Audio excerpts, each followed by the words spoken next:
Welcome, ladies and gentlemen, to yet another exciting episode of the Vinnie Eastwood Show, broadcasting from New Zealand, the fabulous, the fluoridated, the Fukushima irradiated, the allegedly least corrupt country on Earth. The other least corrupt country on Earth is Singapore, which is run by one man and his family who head up all the government departments, which will give you some idea of how Transparency International collect their data. It's voluntary. Excuse me, are you corrupt? Why, no, we're not. Well, you're the least corrupt in the world then, aren't you? Good on you, here's a pat on the back and a little gold medal! My very special guest today is none other than Paul Carruthers. Welcome to the show. Oh, thanks, Vinny. Yeah. And we were just talking about Alan Hubbard and the scumbaggery, but the problem is with New Zealand is that there's all sorts of scumbaggery going on all the time, and the Alan Hubbard South Canterbury finance tale is sort of like your forte because you were right in there, and you're probably one of the only people who is actually right in there that's willing to talk about it openly and honestly and in public for fear, without fear of people, demonising you and calling you crazy and what have you, as happens to pretty much anybody who tells the truth. That's really not easy to handle. But there's a lot of other stuff going on in New Zealand right now. We've had John Banks, corrupt, convicted. Mm-hmm. I love that. Let me just have a moment of silence to appreciate that and let that sink in. Yes, ladies and gentlemen, one of the most corrupt Freemason scum in this country got convicted. He's going to be sentenced soon.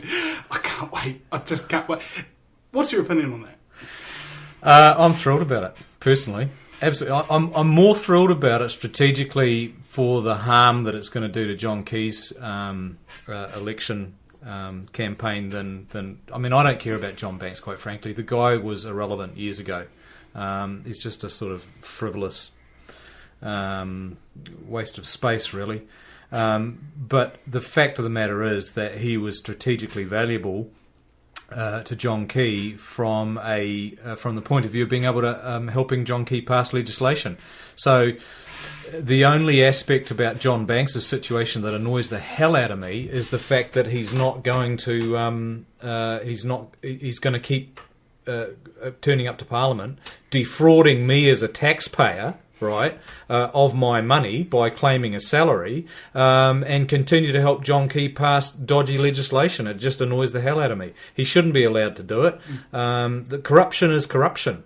The thing that really infuriates me about this government is that there appears to be degrees of corruption. There's the good corruption, which is the in this government's eyes, the Judith Collins and John Banks type of corruption, and then there's the bad corruption, which is like the Alan Hubbard type of thing. So basically, unless you're an employee of the government and drawing a salary off the people of New Zealand, your corruption is good corruption. Well, I don't think it's a case of being an employee. I think it's a case of if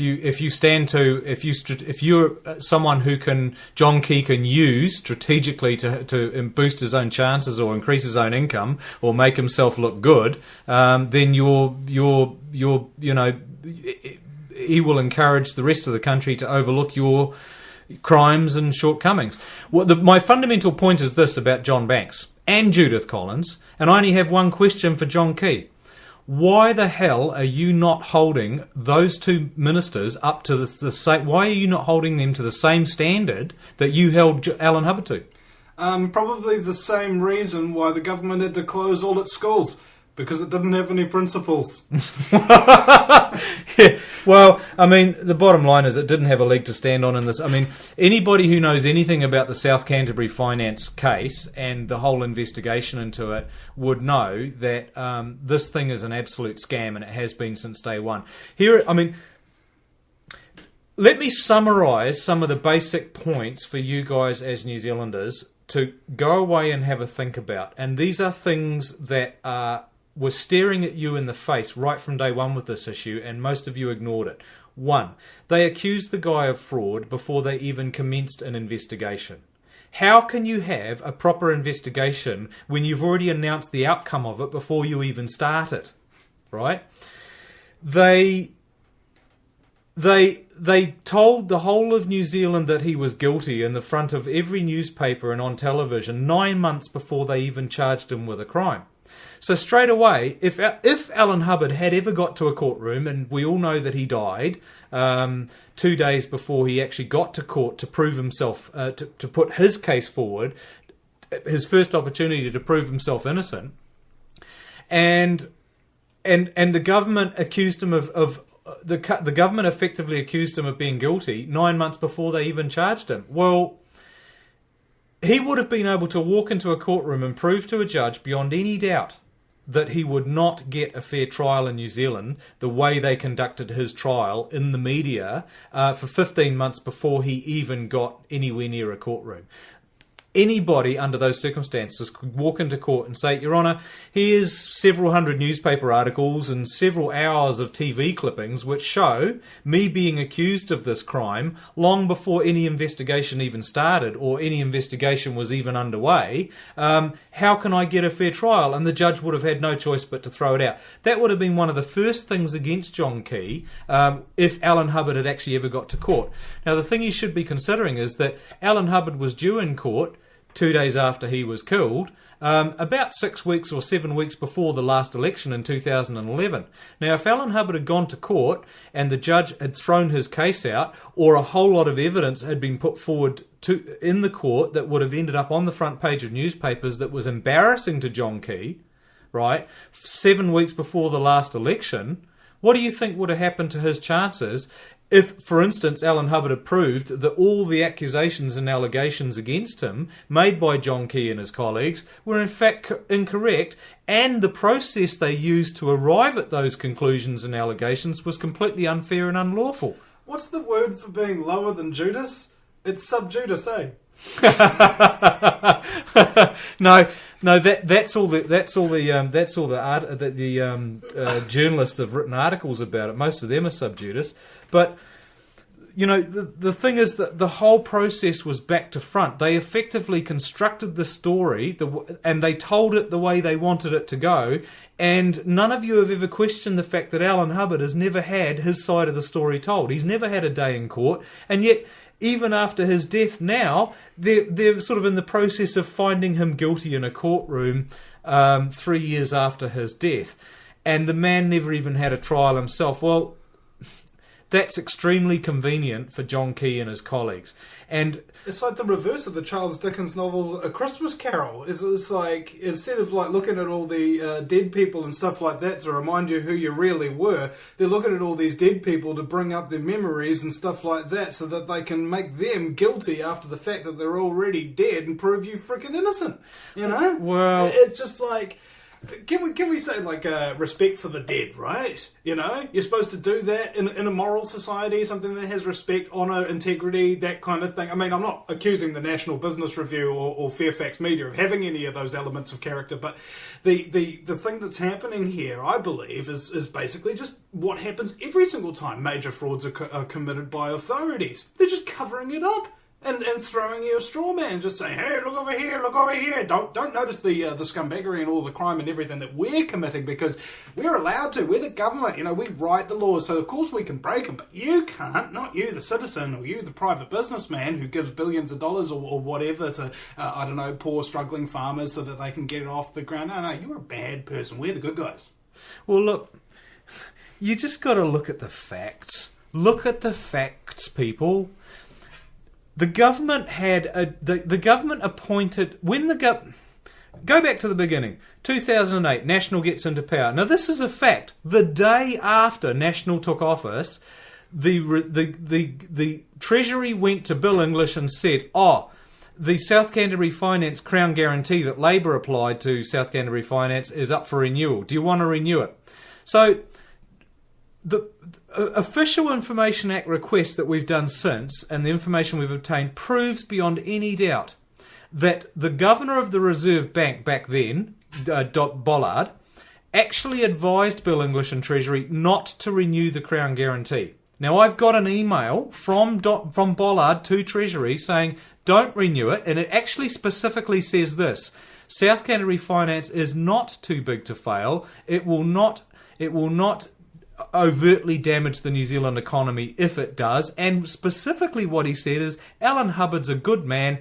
If he can't rescue it, nobody can. Now, Bill English completely and utterly ignored that advice, and he had directors installed on the South Canterbury Finance Board. Now, that was 2 years before any accusations were ever made about Alan Hubbard.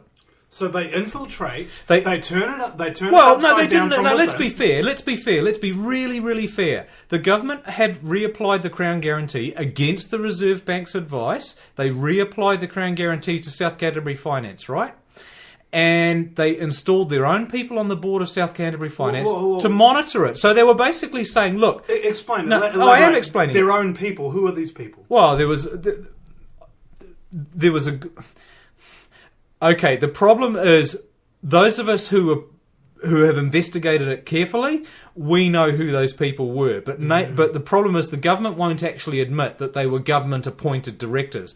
But their appearance on the board and the way it was all engineered, they were there on the government's behalf. May I offer something? The John Key's a former banker, right? Yeah. And so is Bill English. Yeah. And they know guys who are good with finance, friends, acquaintances, etc. One of them was a guy called Sandy Meyer, right? Now, Sandy Meyer was put in there to basically oversee the recapitalisation of South Canterbury Finance.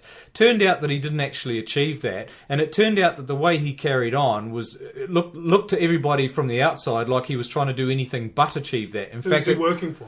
Well, you really want to know? This is how he actually got appointed. This is a fact. He was walking down Lambton Quay in Wellington, or it might have been Thorndon Quay in Wellington, and Neil Pavier-Smith from Forsyth Bar, who was tasked with turning South Canterbury Finance into a publicly listed company. South Canterbury Finance into a publicly listed company.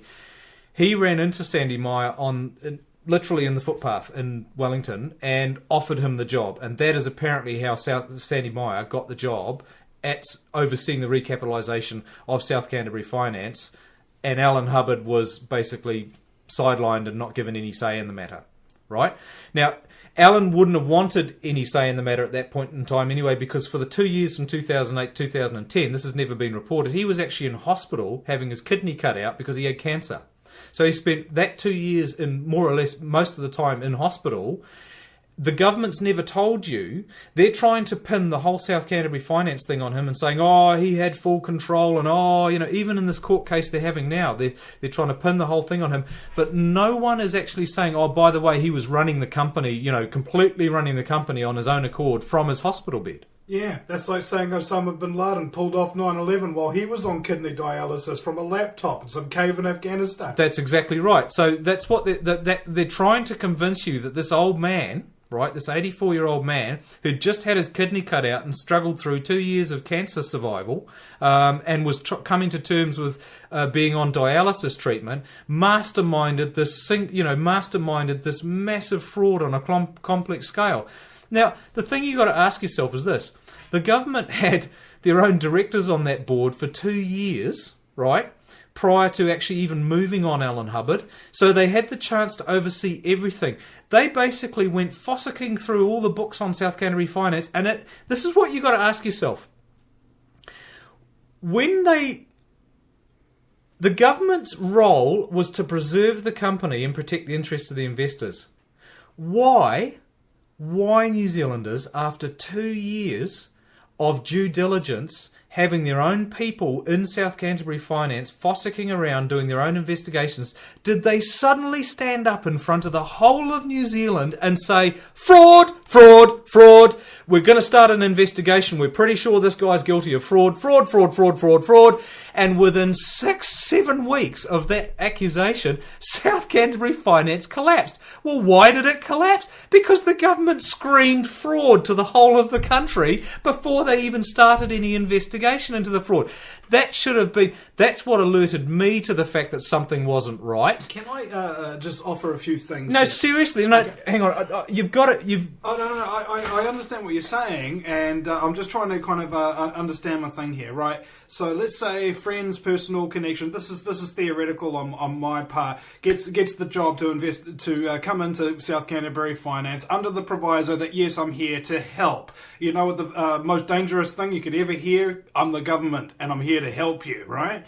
So they come in, they do their own investigation in the background while the director of South Canterbury Finance is away, sick and what have you.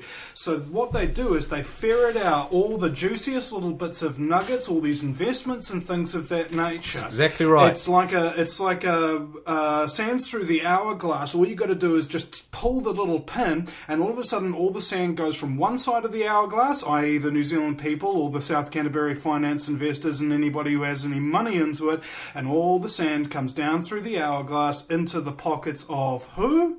Westpac Bank and a number of other affiliated companies and scumbaggery individuals that have relationships with the government and John Key. Is that about right? Look, you got to ask. Yes, it is right. But you've got to ask yourself this, right? The government's job, the whole point of a Crown guarantee is that taxpayers effectively agree that they're going to put their own money in it if the entity, the finance company or the bank being guaranteed by the Crown actually collapses, right? That's the whole point of it. So you would think that if the government has committed your and my money, taxpayer money, to shore this company up, right, that it would be in their best interest to ensure that the company was running efficiently, and that the government themselves didn't do anything to jeopardise, right, that company. Well, that's exactly what the government did. They jeopardised that company. And hang on, Vinny. They stood there. They sat there for 2 years. They valued all of the assets in the company, and then they stood up once they'd figured out what everything was worth and screamed fraud, right? Which caused the investors to flee, so that all of the daily deposits into South Canterbury Finance, which were averaging more than $2 million a day, collapsed.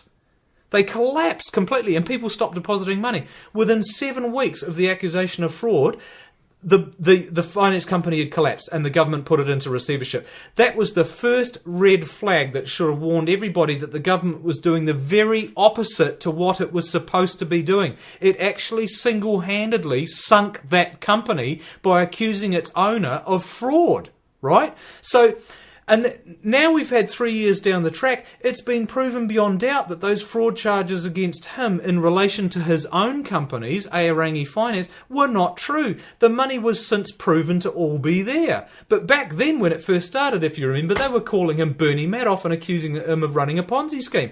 Well, that was wrong, right? So that's why Alan Hubbard never made it to court. That's why Alan Hubbard was never given a trial. Okay?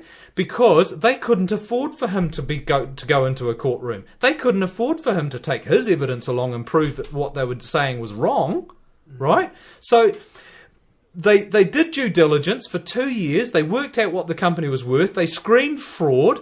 6 or 7 weeks later, it collapses because nobody will touch it with a barge pole, right?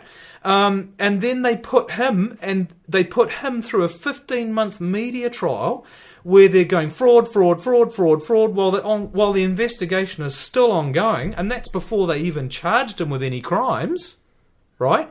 They charged him with crimes, and 9 months later, when he's due in his first day in court to plot along with his evidence and show that what they might just have got it wrong, he dies mysteriously 2 hours of a heart attack in the back of a helicopter after being transferred from one hospital to another after being in a car accident, right? Incidentally, just before he went into the helicopter, he was reportedly laughing and smiling and joking with the nurses and making them laugh, and he was quite happy and appeared to be in good spirits. And all of a sudden, heart attack on a, 5-10 minutes it takes to fly from Oamaru to Dunedin via that place. I've seen a lot of investigations into CIA assassination techniques, and heart attacks are very, very easy to induce if you simply administer a drug or adrenaline or something like that to somebody who's under stress. You can fake a heart attack, a heart arrhythmia, that kind of thing. But this is pure speculation on my part. I can't prove any of that. It just, if you have a look, at all of the dominoes stacking up together. You have a look at all these corrupt scumbaggery pieces of trash that are involved in the investigation, the accusations of fraud, the reporting, the deep involvement of Corda Mentha, who's Michael Stiassny, who's a personal friend of the Prime Minister, the official authorization of the investigation and all of this fraud kind of stuff done by the Justice Minister at the time, Simon Power, with no evidence of any kind, and then he winds up getting a job in corporate banking for Westpac Bank that does the government's banking right out of Parliament, just like that. And incidentally, one of the single biggest beneficiaries from the Alan Hubbard finance company collapse was, drumroll please, wasn't that Westpac Bank? It was Westpac Bank. Now, here's the thing. This is why, in my opinion, this is why Simon Power resigned. Because I think Simon Power, by the time he left Parliament, knew that he was so personally exposed on this issue, it was just unbelievable. And I don't think he had a taste for the level and the depth of corruption that had actually gone on. I actually think he got cold feet and backed out. That's my honest opinion. The reason why Simon Power was exposed, because to this day there's no actual court order or warrant to justify any of the actions that the government took against Alan Hubbard. The whole thing was done on a ministerial order, right, outside of the courtroom. They did not go to a court to seek a warrant or a court order to put him into statutory management. And the first piece of evidence that Alan Hubbard was going to be putting in court 2 days after he was killed was to show that the act that they used against him, the Corporate Investigations and Management Act, cannot actually lawfully be applied to a person. It can only be applied to a corporation. Well, in his case, they applied it to a person. They froze all of his assets. Right? Now, what you've got to understand here, New Zealanders, is this is actually what happened in reality. This is a fact.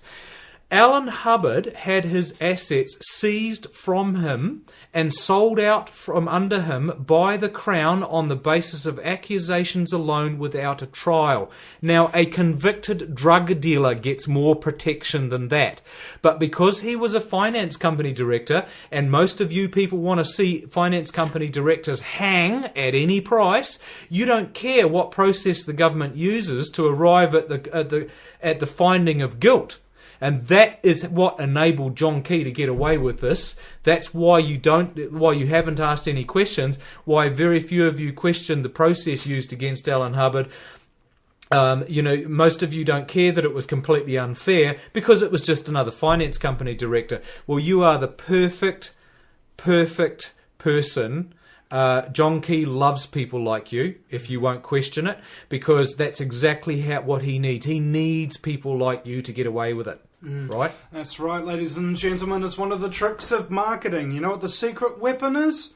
You. Now, your willful ignorance is the only reason why people can continue to lie to you, market to you, sell you bad products, and manipulate you. Is because you turn a blind eye, allow yourself to be manipulated, and they keep being successful at doing so.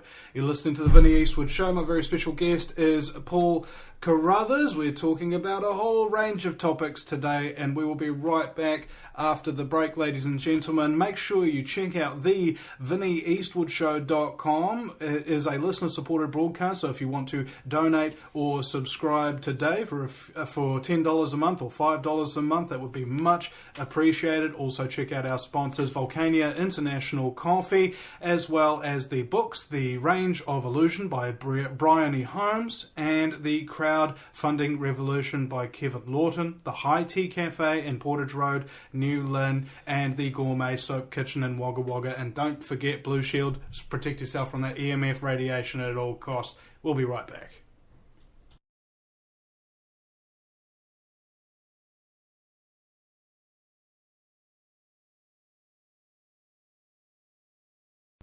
Welcome, ladies and gentlemen, back to the Vinnie Eastwood Show. It's the lighter side of genocide, because in a world so full of chaos and madness, where all the psychopaths happen to be in control of the institution we call the Queen and Right of New Zealand, which is actually a corporation, not a country, if you lose your sense of humour, you'll go friggin' nuts. Especially if you don't appreciate irony. Why does the whole world appear crazy? Did it ever occur to you that there's frickin' crazy psychopathic scum running it? And that's why! Because they set it up in their image? Because they think they're God? You know? Maybe I'm blowing it out of proportion. My very special guest is Paul Carruthers, and we're going to be switching gears a little bit now and talking about the Mana Party, Internet Party convergence here. Because what we'd have is basically, I would say, one of the most activism-orientated parties, which would be the Mana Party, talking about Māori rights and taking care of the poor, etc. Very, very hardcore left-wing socialist sort of swing to it. And then on top of that, you have the Internet Party, which appears to be relatively libertarian and also wants to stop state surveillance. On top of that, we have the Pirate Party and a number of other new entrants into the political sphere this year. But for the sake of time and in terms of the importance of the relevant material, Paul's going to speak to us a little bit about the Internet Party, Mana Party convergence and what that's all about. Well, yeah, I mean, it's been an interesting journey, hasn't it, watching this happen? It's interesting watching on Facebook how my friends have reacted to this. It's polarised people like there's no tomorrow. There's people who've jumped on board who are inspired by the hope of change, I suppose, that it brings. I'd probably classify myself as one of them.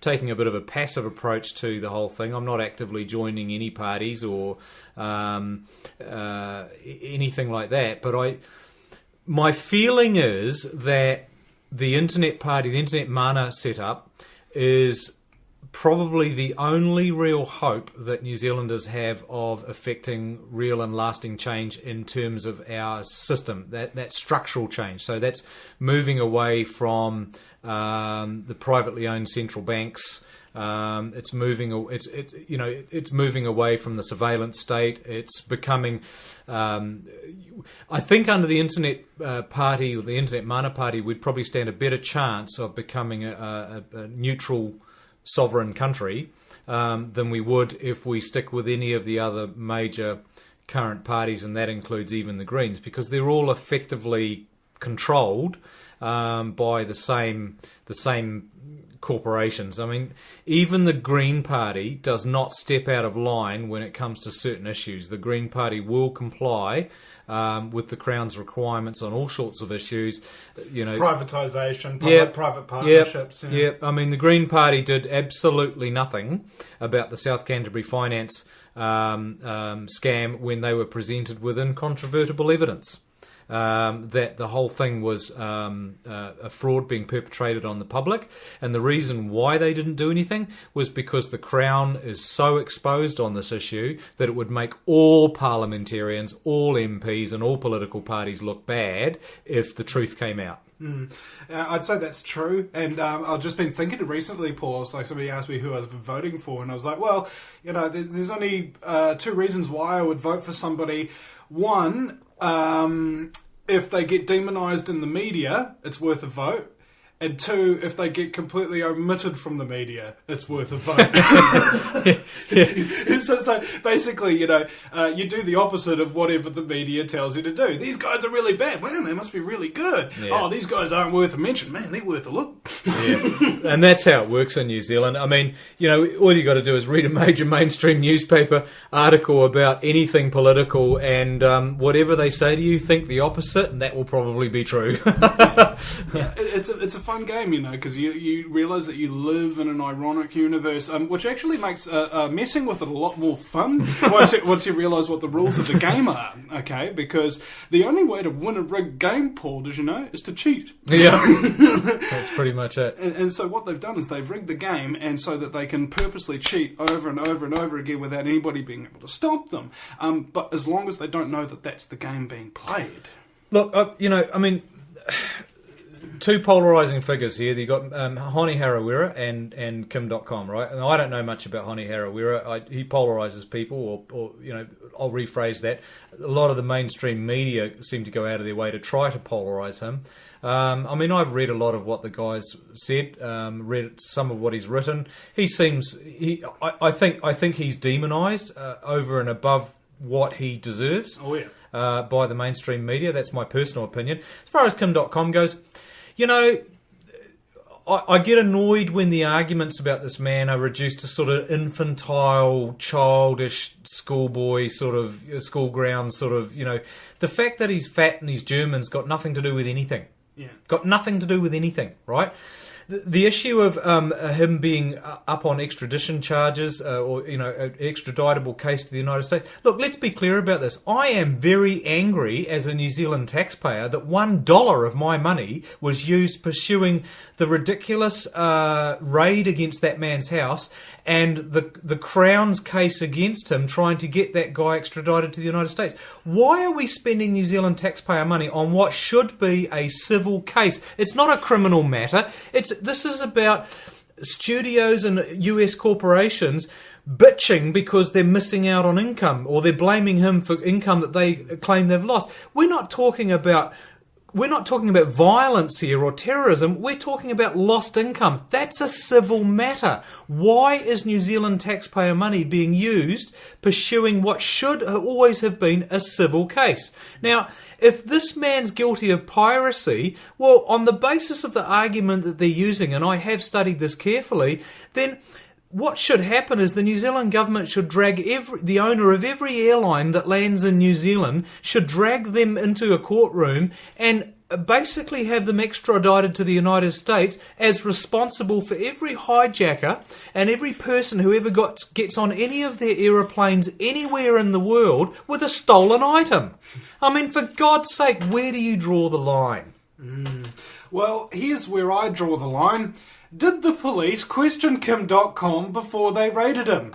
Yes, they did. How much before they raided him? The day before. Really? Well, how did Kim.com respond? Well, he invited the officer into his house, showed him his panic room, his armory, his gaming room, and showed him around the entire mansion and answered all of his questions fully and completely. And the very next day, 70 police officers descended on his property with several vehicles and not one but 2 helicopters. The guy is 140 kilos at least. You don't need a helicopter in order to make sure that he don't get away. He's not going to run from you. He has a lot of money. People with a lot of money don't run because they have a lot to lose, and they stand to benefit from defending what they have spent their life trying to make. Even criminals do this. So why would you be so scared of them? It's over the top. It's done as an intimidation tactic to send a message, pure and simple, to anybody else. Don't mess with Hollywood, mate. We own your government. We own your law enforcement. We can do anything we like. There is nowhere on this earth that you can hide from us. Well, it's safe to say they own John Key. I don't know if they own the government, but they certainly own John Key. And there's no. If you own the Prime Minister in a Prime Ministerial dictatorship, you own the country. Well, the problem with New Zealand's government at the moment is there just doesn't appear to be any shortage of minions who are happy to break the law and persecute their own fellow citizens in order to please their beloved Prime Minister. And that's what's infuriating about the way this particular government conducts itself. Now, notice how he is the beloved Prime Minister. Dude, when I go out with the protests and stuff like that, and I'm saying John Key's a scumbag, I'm holding up my John Key not wanted poster and all of that kind of jazz, you know what people lean out of their cars and say to me, Paul? I've only got one thing to say about John Key. Thank you. Thank you for getting us into more debt than any Prime Minister in the history of this frickin' country combined. Alright? Thank you for passing so much progressive legislation amounting to about 2 laws per day getting passed by this thing so that the entire country is so wound up in red tape a private businessman can't even conduct private business anymore because nothing is private because the government took away those rights. That's what they're thanking him for, and they love him for it. Well, the only thing that I need to know about Kim.com, and I don't care what he looks like, I don't care how much money he has, I don't believe in the politics of envy. What I care about is the fact that this guy, Kim.com, is the only backer or contender for any political party in New Zealand who has been the direct victim of the kind of abuses of power carried out by John Key and his colleagues, abuse of power and corruption. Kim.com is the only current political contender who is a direct victim of that abuse. So he knows better than anybody else currently pitching for Parliament in New Zealand what that feels like to be on the receiving end of that kind of crap. And that makes him, in my opinion, better qualified than anyone else to change it. He knows what it's like to have the prison guards deny you access to toilet paper. He knows what it's like to have only just been arrested and have several health problems that they hope you die of during the night when they flash flashlights in your face every 15 to 20 minutes so that you're incapable of sleeping the night before the trial. This is called sleep deprivation, and it's a torture technique that they use in places like Abu Ghraib. Now, isn't that interesting? You know, have you noticed, ladies and gentlemen, if you see it somewhere else, suddenly, if you realise it fully enough, you'll see that it's not just somewhere else. It's right here. Yep. It's right in front of you. Yep. And it's been there the whole time in the darkness. And it's only just now that you're realising that there was a rock that's capable of being kicked over so you can see these little scuttling creatures where they dwell. And, oh my goodness, is that a scary prospect? I think it's a scary prospect because I interviewed, what's his name? Josh Perry, JP. He's running for the Internet Party, I think. He's severely disabled. He's in a wheelchair. He's one of those speaking difficulties. And he's just finishing, bro, a 4-year marketing course with all of the strength that it would take to do that for just an ordinary person to pass. And he's passing with flying colours. And he wants to go straight into politics because he is afraid of state surveillance, right? He is afraid of the New World Order. He is afraid of the global governance and us losing our sovereignty and people losing their freedoms. Because once you lose your right to privacy, privacy is akin to freedom. If you haven't got privacy, you haven't got any freedom. Why do you think, teenagers want their own room? They want privacy. They want freedom. That's what we all want. And as far as I know, the Internet Party is the only party I know of that actually specifically their candidates that I've interviewed have mentioned the New World Order without me bringing it up first, or talked about state surveillance and the loss of our freedoms as though they're actually willing to fight and die to protect us from them. Look, you don't want people like John Key, right, make a living out of convincing you people that there are all sorts of imaginary boogeymen out there that you need him to protect you from, right? So he's constantly, him and his colleagues, I mean, they boogeymen like me. Yeah, they exist to justify their own existence, basically. They're constantly pushing people like you and me off the sides of ships or the sides of cliffs to create the appearance that we need rescuing, right? So that we can pay them money to rescue us. And that's basically the way these guys carry on with our system of government. And the whole justice system. The whole justice system in New Zealand is designed to effectively police the bottom end of town, to create victims for the court system so that they can suck up squillions of dollars of our taxpayer money processing these people through the system. Right, it's the biggest money laundering scheme on the face of the planet. Right, we have built a society that creates criminals. Well, we traumatise them, and you know what happens to people who get traumatised? They become suddenly, for some inexplicable reason, really maladjusted to the society and all of the scumbags that frickin' traumatise them. Isn't that interesting? And they don't behave the way that they want them to anymore. How is prison working out for you, ladies and gentlemen? How's that reconviction rate working out for you? How, after all of these kind of things and social investments and all that kind of thing, how good are the statistics now? They're just as bad, if not worse. And it's not because, the crimes and everything are getting worse. It's just because they're punishing a specific group of people more for those crimes than others. Namely, if you're a Prime Minister or the leader of a coalition party or something of that nature and you get convicted of a crime, not only do you not get remanded in custody, but you get remanded at large and can still go to Parliament and pass laws to govern everybody else that you just frickin' broke. I love this country so much, but I hate it as well. Yeah. It can be frustrating, can't it? Oh, God. Yes, yeah. It's like all my dreams, all my love and everything that I try to pour into it with my patriotism. I'm trying to stand up for Mother Russia and everything. And suddenly it come here. I survived Cossack. I survived cold winter. And I come to New Zealand to enjoy my golden years. But unfortunately, everything turns into Mexico. Kiwis need to be more passionate, Vinny. They need to be more passionate, mate. They're not a passionate race of people. It's because they drink too much beer on the weekend, bro. Do you reckon? Yeah. I mean, the Russians are very, very passionate people. They drink vodka every day, alright? We need to change this country's drinking habits from binge drinking to constant drinking. And all the societal issues will sort themselves out in the fullness of time. I'm fairly certain. I'm not sure I can go along with that, mate. But anyway, well, you know, if it's very hard to have an argument. I'll tell you the reason why Kiwis aren't passionate. I can tell you why Kiwis are not passionate. All right.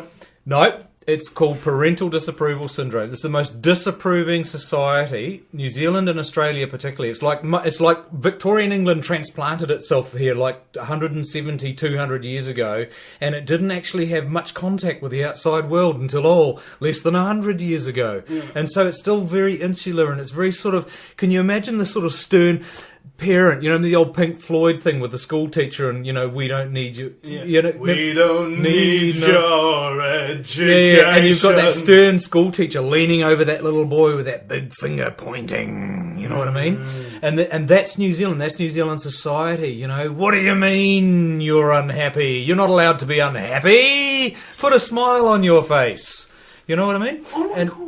So we've bred this nation of conformists who will not challenge authority. It's like, oh, well, the New Zealand Herald said it was XYZ, so it must be XYZ. God forbid I should say it's ABC.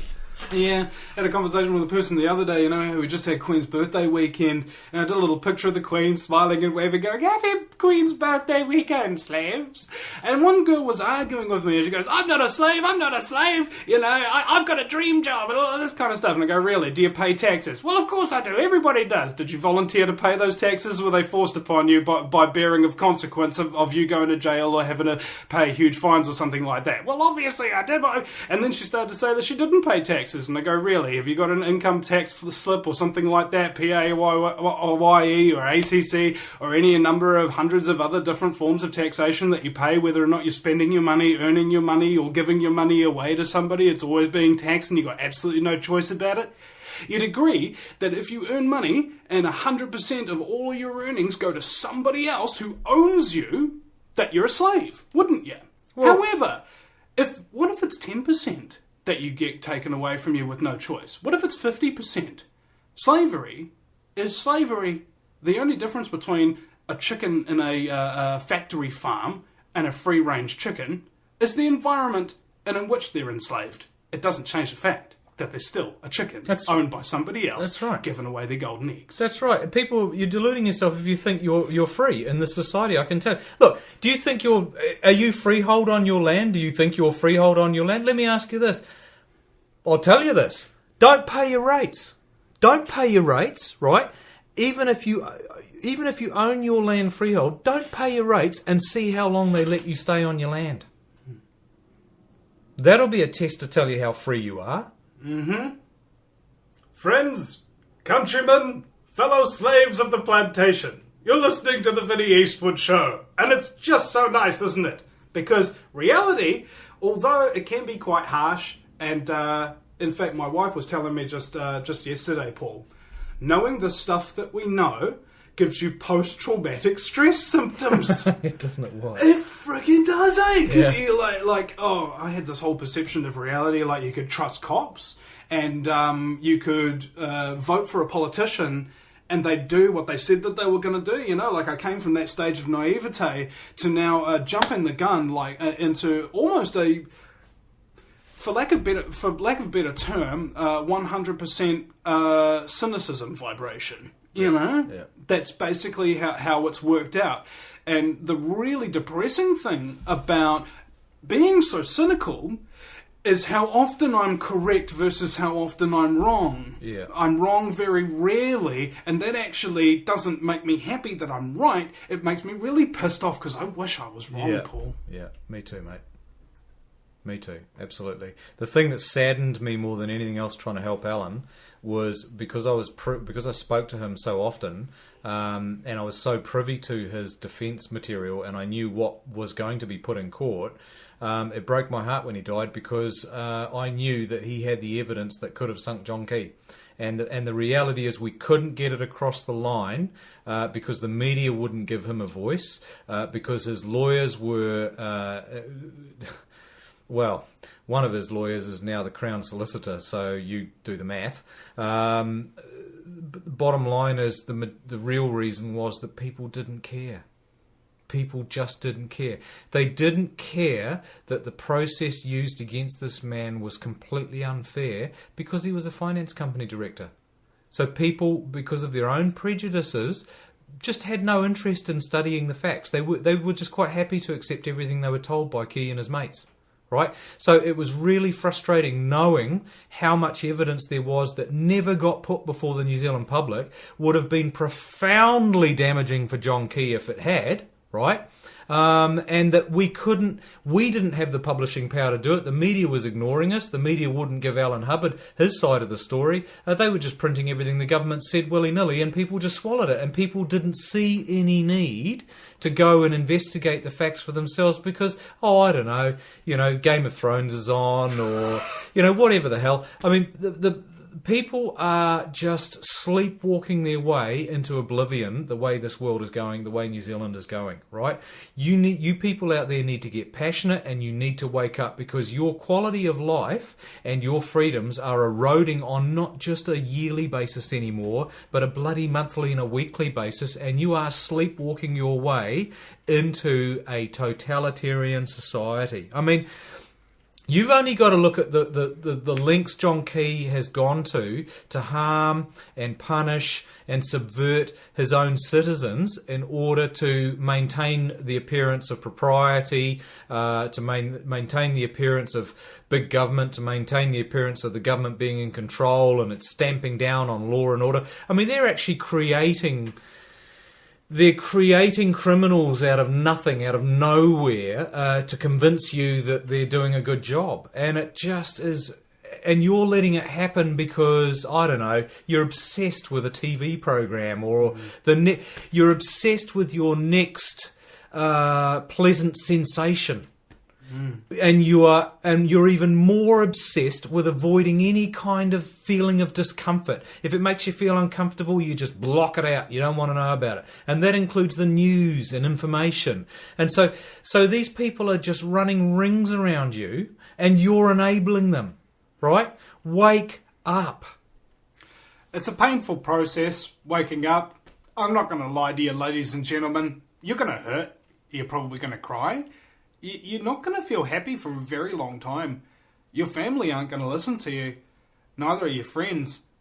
And then it's going to take you a while, but you'll suddenly realise that not only will they eventually come around, but in the meantime, there's new family and new friends that you can develop in order to help you through this process. All the while, don't lose your sense of humour, folks, because you will go friggin' nuts. Alright, reality is a real pain in the ass. And that's why, I think comedians really exist. What was it? I keep quoting this thing off The Walking Dead, ironically, when we were talking about television distracting people. What was it? It's a good analogy. Yeah. It is. He says, listen, damn it, every time that you go outside, you risk your life. Every time that you stay indoors, you risk your life. You drink some water, you risk your life. You eat some food, you risk your life. Now, if you breathe the air, you're risking your life.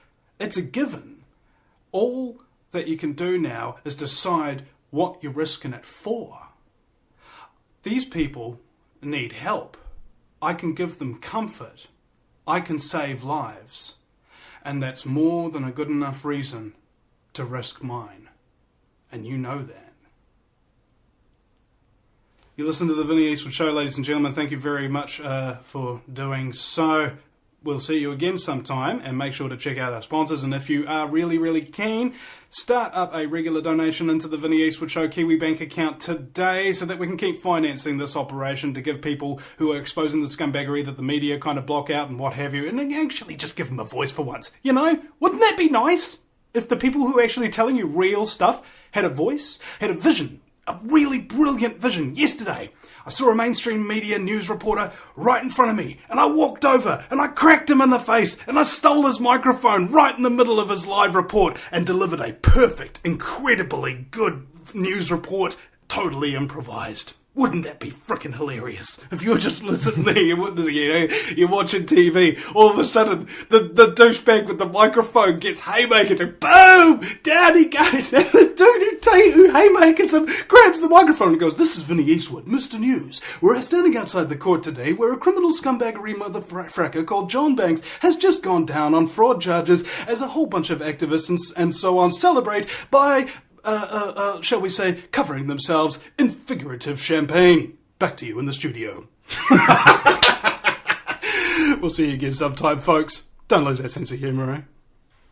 Do you realise every day we are being put under constant stress from wireless radiation? What's worse is that you don't even know that it's happening. It puts as much stress on our body as if we had a constant viral infection, draining our energy and sapping our strength, or just making us irritable and fatigued. These wireless fields are being emitted from computers, microwaves, mobile phones, power lines, and any electrical appliance. Now there is a solution. A group of research engineers in New Zealand have come up with an active shielding device that shields you from wireless radiation at a cellular level. Blue Shield comes in 3 models: a household, portable, and USB that plugs into any computer. The great thing about Blue Shield is it is very affordable and guaranteed to last. A one-off purchase will see you being protected for years to come. Visit AmericanFreedomRadio.com and click on the Blue Shield banner. Blue Shield, brought to you by theVinnieEastwoodShow.com. If you take an active interest in maintaining the optimum health and well-being of yourself and your family, the New Zealand Journal of Natural Medicine is the magazine you've been waiting for. Having taken Australia and New Zealand by storm, the New Zealand Journal of Natural Medicine is now available in the UK and Europe. Visit www.nznaturalmed.co.uk or call 01626 337 531 to order your copy now.